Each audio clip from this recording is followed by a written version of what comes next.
দাদার আমল থেকে আমরা এটাই দেখতেছি। এই খেলা একজন মারা গেছে, এরপরে কিছু কমপ্লিট নেই।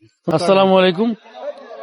আমরা আসছিলাম ফুলবাড়িয়ার হোমগুটি খেলা দেখতে, যেটি এবারে খেলা হচ্ছে 267তম খেলা।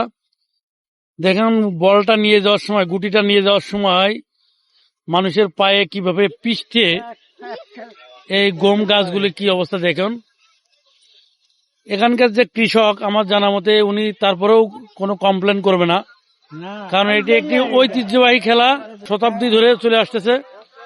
আমি একজন মুরব্বীকে পেয়েছি, মুরব্বীর কাছে একটু জানতে চাচ্ছি যে এটার বিস্তারিত কিছু যদি বলার থাকে একটু মুরব্বী বলেন। আসসালামু আলাইকুম। ওয়ালাইকুম আসসালাম। বলেন এইটার বিষয়ে একটু। এটা বিষয়ে এটা ঐতিহ্যবাহী খেলা, এটা আজ থেকে আমাদের বাপ দাদার আমল থেকে আমরা এটাই দেখতেছি।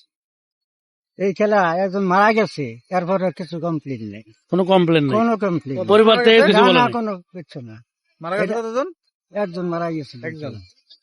এটা কত বছর হয়েছে এটা বলতে পারি না, 10-15 বছর এরকম। আচ্ছা, তবে একজন মারা গেছিল, কিছু কোনো কমপ্লেন নেই। এটা আগের চেয়ে এভাবে লুস্কার যতই হোক, তার মানে কমপ্লেন নেই। এটা আমার ক্ষেত। এটা আপনারই খেত? যাক আলহামদুলিল্লাহ, আমি আন্দাজে ধারণা করছিলাম মুরব্বীর। ক্ষেতের মালিক আপনি? তা আপনার তো কোনো কষ্ট নাই না নাকি? না, কষ্ট নাই।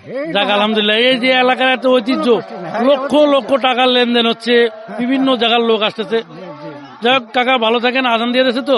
আসসালামু আলাইকুম।